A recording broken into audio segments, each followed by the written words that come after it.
everyone, Shannon Waller here, and welcome to Inside Strategic Coach with Dan Sullivan. Today we are continuing our series on scary times, and we're doing our deep dive into your 10 strategies from the Scary Times Success Manual. And today we are on number 6. I really like this one because it reflects back on a concept that you've always had about what's in your possession. But number 6 is forget about the future and focus on today. So forget about the future, focus on today. What does that mean to you? Why is that so significant? Just to make it simple, Shannon, in terms of time, we have past, present, and future, but only the present actually exists. So people talk about their future sometimes as if it's a real place, and we talk, about people who live in the future, and then there's an equal concept about people who live in the past. But actually, nobody that I know has ever spent a minute of their entire life anywhere except the present. So we have ideas, and one of the ideas is called future, and for that matter, there's another idea called the past, but we don't actually live there. What we do is that we have a way of organizing our memories, and some of the memories we call the past, and we have things that we imagine that we are expecting, or we imagine things that we'd like to have, and we call that the future. But they're just ideas. They're just like containers, and we put certain kinds of thoughts in one of them, we put other kinds. But the only place where we actually exist, where we can actually take action, and I think that's the crucial thing, there's only one place where we can actually take action, and that's the present. And you and I are in it right now, and we're taking action right now. So the whole notion, people talk about their future as if it's someplace they're going to get to. That's very different from today. But when they get there, they find out that today came with them. So what they thought was the future was actually today, after today. So sometime after today. But when you get there, it's actually today with a different date on the calendar. I love that. So in other words, all we have is today. And we just have the present. Yeah. And so it sounds like people can really get lost in the future. And especially in scary times, like we're in right now, people get very disrupted by that future idea changing. Is that right?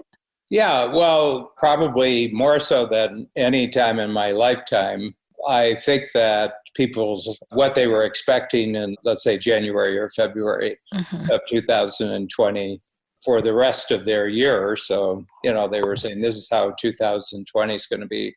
And I think probably more so than certainly any experience or circumstance that I can remember since 1940s.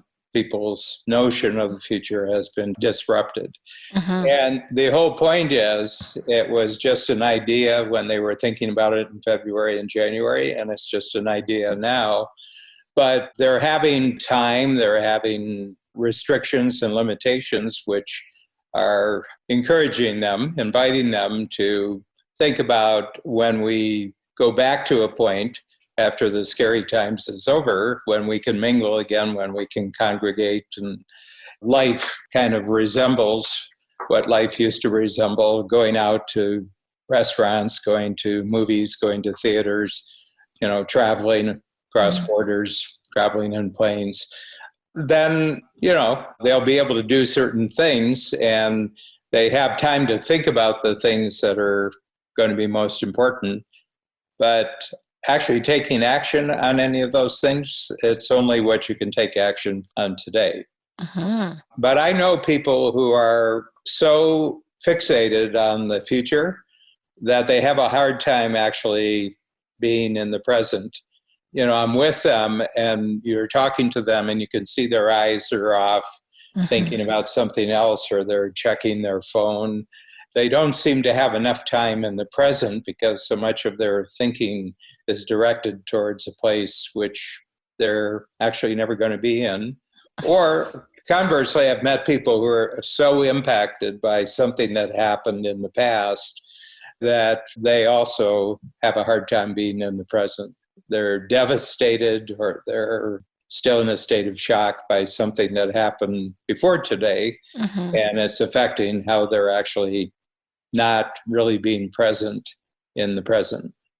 Interesting. I mean, and this is probably more of a philosophical point, but it seems to me that, if all of the rise of things like mindfulness and people's daily practices, it seems like people have been in the past, well, before this scary times, we're struggling with being present, was struggling with just being in today. Would you say that from your experience with our clients? I think it takes a lot of muscle to just be with the person you're actually with, being fully engaged with the activity that you're fully engaged with. I think it takes a lot of muscle. There's a lot of pull and invitation to think that you're in the past or think you're in the future. And we have all sorts of technologies which try to simulate, virtual reality, either directed towards future themes or virtual reality directed toward past themes. But you're not actually there. I mean, it's imaginary.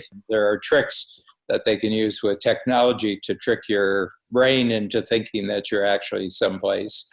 But you actually aren't. You're actually right here. And what I find is a lot of people have become so habituated to this that it's very, very difficult for them to actually be in the present. And actually, one of their goals for the future, that sometime in the future, they're actually going to be present. I've heard those exact words, Dan. That there's going to be a day in the future when all day, in that day in the future, I'm actually where I am, ignoring the fact that they've got an opportunity to do that right now. It's always some ability that they're going to get to in the future. And the truth is they don't have enough muscle. They don't have enough present muscle to actually enjoy any day that they have as being the present. They're always pulled backwards to some past event, or they're pulled forward to past imagined event, or pulled forward to some future imagined, but they're not in the present. Well, Dan, I really like it because in this episode, we're going to talk about, you have some practices, you have some activities that people can do to really be present. So should we jump into those? Because I think they're pretty powerful. And it's great because, at least in coach, there's some practices, I call them, it's not my favorite word, there's some habits or, daily routines that I find really helpful to get me. Processes, Processes. I like that word better. Thank you. So let's kick in with our first activity that people can do, which is to plan positive achievements. So let's start talking about that one. Well, yesterday, when I was present on a different day, I was looking at my schedule for today, and I noticed that there's some regular things that I do. I get 8 hours sleep, and first couple hours when I get up in the morning, there's meditation and there's exercise. And I don't have to have that in the calendar because I know I'm going to do that, and that's habitual, and I do it.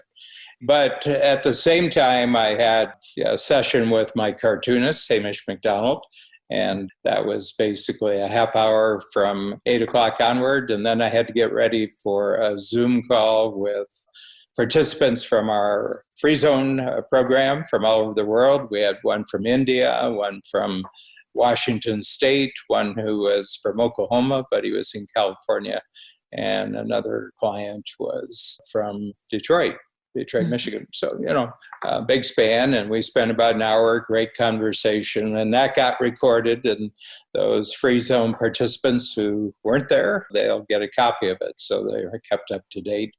And then at 11 o'clock, I had a finish off of a interview that I did on scary times, but there had been a problem with the recording on strategy number 9 and strategy 10.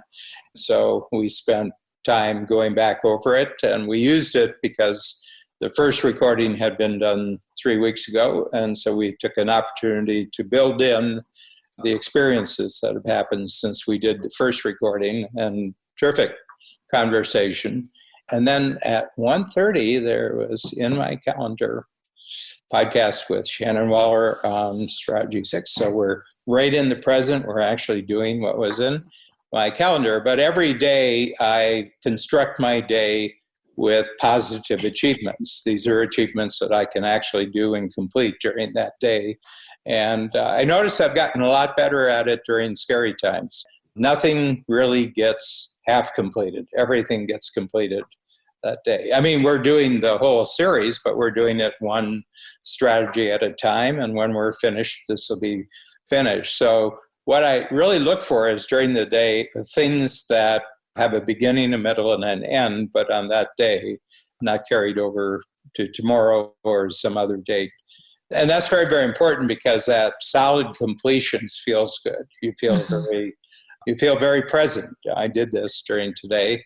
And then a second thing is that all the messages that I send, I either communicate in person, and this is pretty close to in person, also emails. I make sure that the other person receiving the message, it's a positive impact, what I've communicated. And I tend to be very positive. I tend to be very upbeat.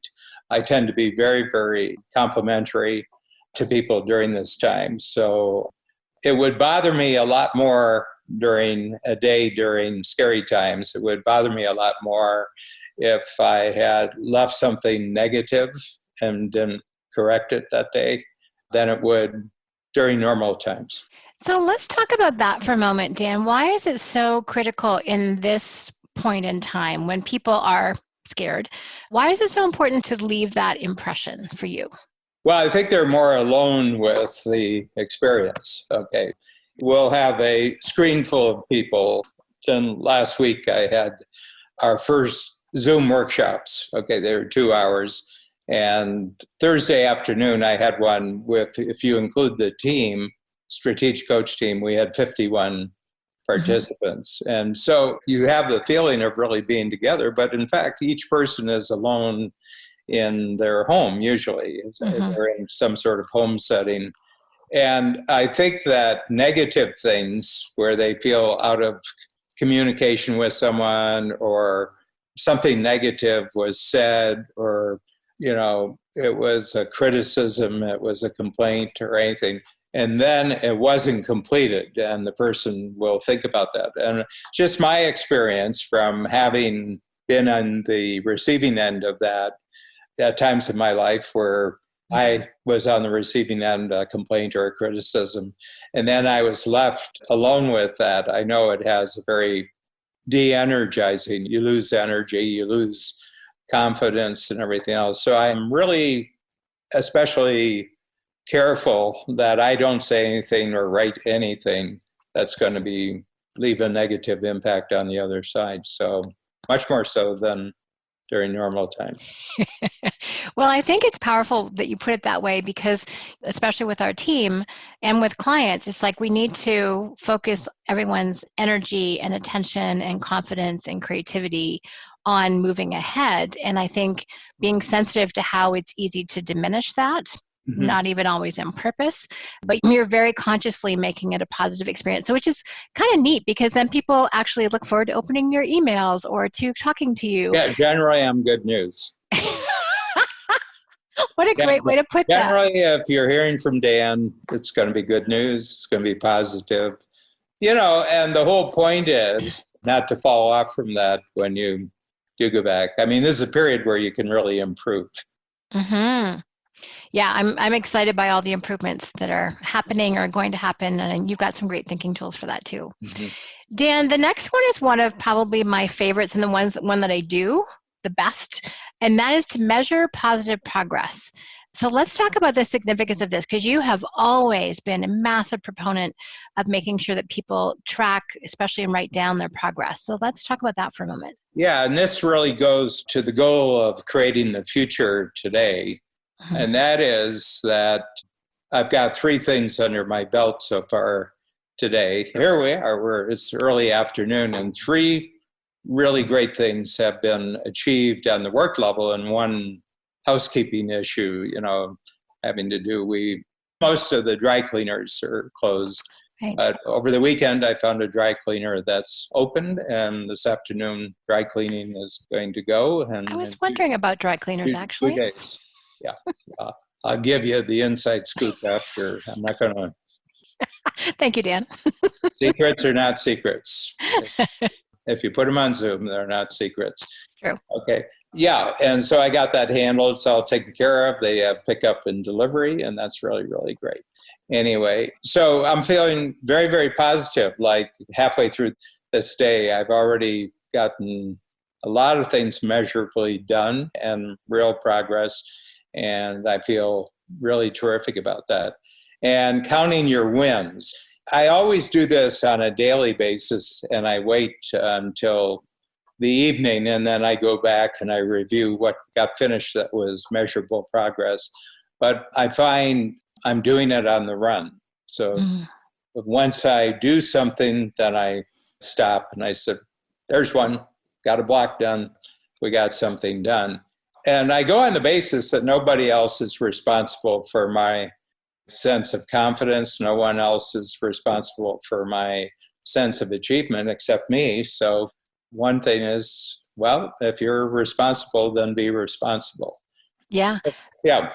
I love that one. And there's something also, it changes your brain when you do this for a period of time. Like I know that I'm so much in the habit of writing down my positive focus every single day, and this is usually what we call it, so you're tracking your progress, that you start to set up your day and you start to pay attention to those things. So you set up your day so that you can get, as you said at the beginning, those completed things, like you set it up in chunks so you can actually get something finished. And then you also start looking for those things. You wrote in your preparation document for this, your brain bypasses and transforms negative stuff. And I think that's really true when you get into the habit of thinking this way. You just get in this pattern of making progress and tracking it and planning your next progress. And so it never feels like you're not winning, which is a pretty fabulous feeling to have. Yeah, and it's interesting over the years, not during this particular period, but people have accused me of only looking at the positive things. They said, well, Dan, that's not reality. And I said, well, I don't know. Reality is what you create that's real, for me. And I don't hold you at all responsible for making my life positive. I've said, you're completely free for your entire life. You have no obligation, you have no duty to make my life positive. And the thing is, I have to say that to everybody else too, that there's nobody in my life that's responsible. And I said, well, who's left over who can actually do this? I said, I guess it's me. I'm going to have to make my whole life positive. It's really interesting when you get into a conversation about this, because in some cases it's brought up an issue. They wish there was someone who would take responsibility for their happiness. And they're kind of angry about that. And that's one of the negative things in their life. One of the biggest negatives in their life is no one else is taking responsibility for making their life positive. And I said, one of these days you're going to be in a room having a conversation with yourself. These seem like very obvious things. But I know people who are severely addicted to things that they use to prevent having to come to grips with the fact that they're 100% responsible for the positive or negative aspects in their life.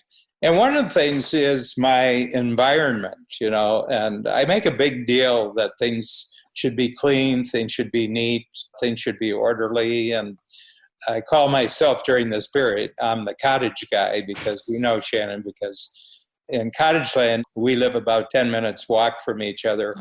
But when I go to the cottage, I do the laundry, I do the dishes, I make sure things are swept and everything like that. And Babs takes responsible for everything related to food and to eating. So we have a division of labor. But in the city, we have housekeepers and we have caterer who provides the food. But wherever there's a gap, just because of circumstances today, I fill in the gap. I take responsibility for that. And I feel very positive about that things should look good. Things should make you feel good. And there's physical circumstances and just how Babs and I interact with each other, I always make sure that it's positive.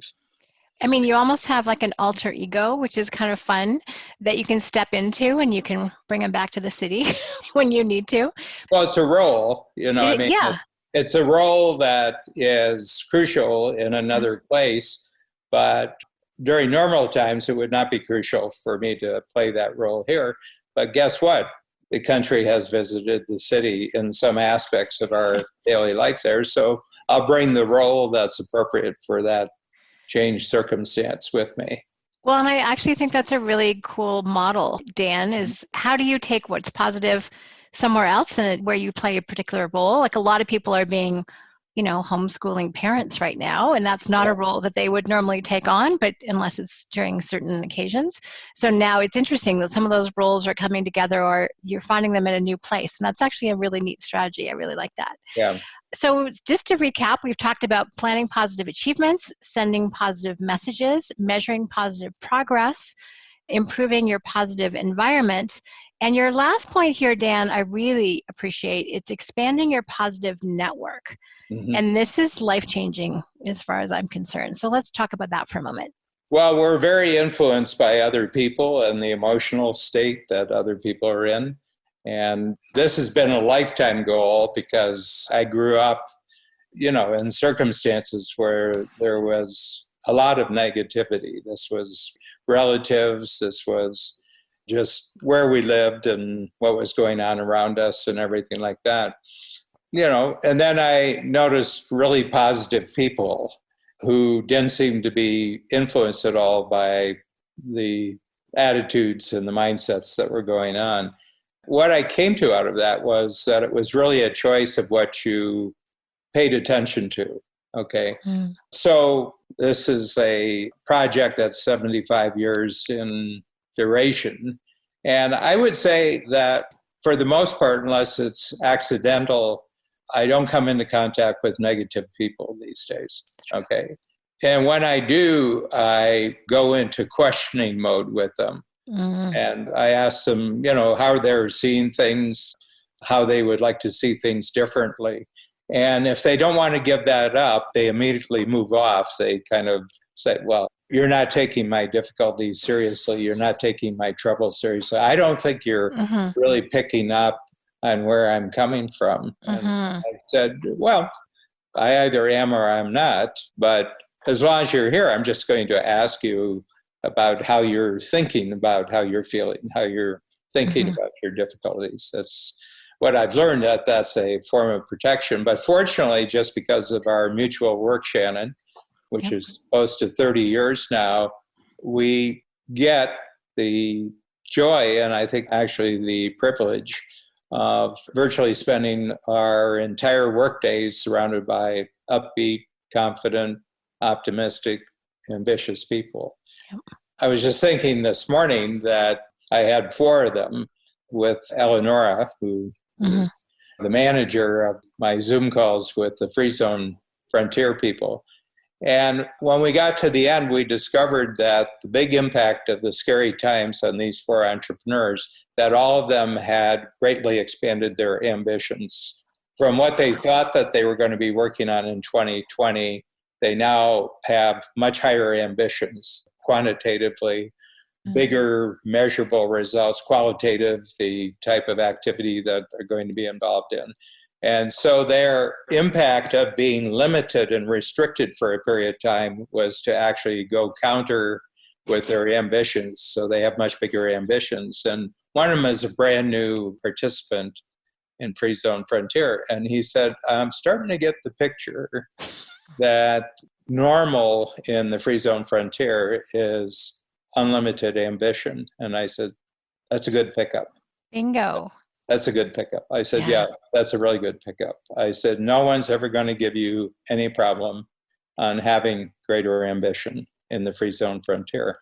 And I was thinking about having that kind of surrounding me electronically now, but it's a really great thing. So all this that I put, these 5 things, planning for positive achievement, sending positive messages, making sure that your messages land well, counting your positive progress as you go along, making sure every day the environment you're living in improves on the positive side.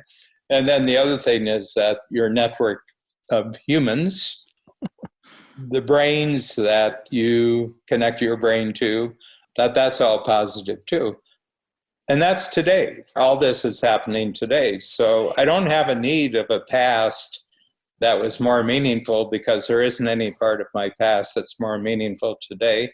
And I don't need something in the future that will do for me then what I can do today. So I do have a future, but it's a shared future. In other words, it's not a secret future that I have. Well, someday I'll have a day that's like this. So all my future plans are plans that I can say to you, I can say to anybody in Strategic Coach, or to our team members in the company. What would you think about us doing this in the future? So my feeling is I don't have any future in my brain that wouldn't be the basis of conversation today, which is an important thing to realize. There's no secret future in Dan's head that couldn't be shared with anybody in Strategic Coach. Which is something I know to my very being that is true. And there's enormous confidence in that kind of clarity. There's no secret Dan. There's no secret Dan. No, which is very special. Yeah, it's like what you see is what you get, which Yeah. Me too. And what you get today, there's going to be more of it tomorrow. I love it. The whole idea of taking 100% responsibility, and that no one else is in charge of your past, your future, yourself, your positivity, and that today is really what you've got. So this makes total sense in terms of, forget about the future, focus on today, because that's all we actually have. And then what I love about these 5 strategies and actions is this is how you can have it be really great today, 24 hours, however. Well, and it's shared too. I mean, we're sharing it here. So, And it's kind of interesting that I think entrepreneurism really supports these 5 present capabilities. I think being an entrepreneur really supports them, because it is a shared existence. You're only a good entrepreneur to the degree that other people are receiving the positive inspiration, the positive model, the positive impact of what you're doing as an entrepreneur. Entrepreneurs that I've talked to are far less lonely than I've heard expressed in the news, people feeling very lonely, feeling very cut off. And I'm not getting that at all from our entrepreneurs. I'm getting a sense of very connected, very much in cooperation, very much in various kinds of creativity. It's a real eye-opener for me. It's a real eye-opener of this unique approach to life, being an entrepreneur, but that, in fact, the notion of the lonely individual, the rugged individualist, is being disproven, at least the entrepreneurs we have in Strategic Coach. They're very connected with each other. They're very connected with the people in their life. And just because of who we have in the program, they're really successful entrepreneurs. So this is clearly part of that success formula, is to be communicative and collaborative and cooperative and connected. So that is such a great way to describe what you just said about our community. I love that. And you're right, they're not isolated, rugged individuals. They're actually incredibly connected. And what's been really fun in all of the joint conversations we've had, even the weekly planning call this morning, just how happy people are to connect with one another and to share experiences and to learn from one another. The openness is something that I have always appreciated, and to me it's one of the really special elements of working with entrepreneurs. Yeah, so it's great. And if other people adapt these ground rules and add new ones of their own, then that becomes shared information. I love it. Well, Dan, thank you. I love this, forget about the future, focus on today, because that's really all we actually have certainty about in the moment anyway. And these 5 strategies, I think, are really to how to make it be the best possible today. And it is 100%. You're the one in charge and have responsibility for it. So thank you. I've loved this. Thank you, Shannon. Pleasure, Dan.